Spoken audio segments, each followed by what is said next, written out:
miarabantsika rehetra, anio ny tantarantsika dia mitondra lohateny hoe Bala iray no nanavotra ny ainy.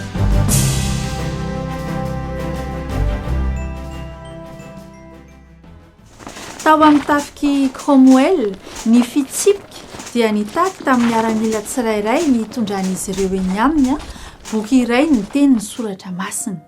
Nisy tovolahy maditra niditra an-tsokosoko tao amin'ity tafik'i ity ary nanantena ny ahazo babo izy na ahazo tombony kely.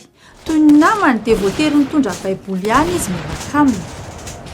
Taorian'ny ady mahafinatrehina nandritra ny tontolo andro dia mba saika ny ala sasatra izy, ka rehefa nisintona ilay boky avy tao am-paosiny izy dia nahita lavaka boribory teo amin'ny foniny.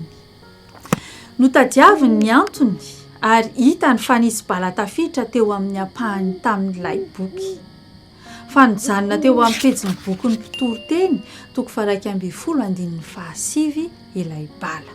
Ary talanjona izy namaky ireto teny ireto: mifaliry zatovy dia ny mbola tanora ianao, ary aoka ny fonao amin'ny falifaly anao amin'ny andro fahatanoranao. Ka mandehana any amin'izay sitraky ny fonao sy izay jeren'ny masonao, nefa aoka ho fantatrao fa hoentin'Andriamanitra ho tsarainy ianao amin'izany rehetra izany. Tena niresaka tamin'ny Andriamanitra, hitany fa tena akaikin'ny fahafatesana izy. Raha tsy nisy an'ity boky ity angamba dia maty izy ary niditra tany amin'ny mandrakizay. Tsy nisy fiomanana nihaona amin'Andriamanitra akory izy.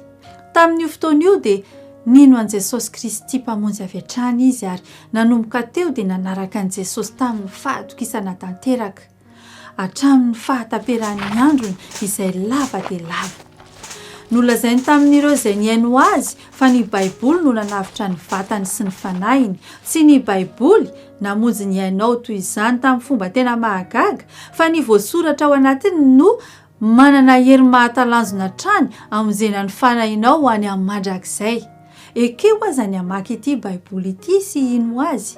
Ny baiboly dia milaza amintsika ao amin'ny Romanina toko 9:17 fa fahafatesana no tambon'ny ota ary fiainana mandrakizay no fanomezam-pahasoavana avy amin'Andriamanitra ao amin'ny Kristy Jesosy Tompontsika. Manana izany fiainana izany ve ianao?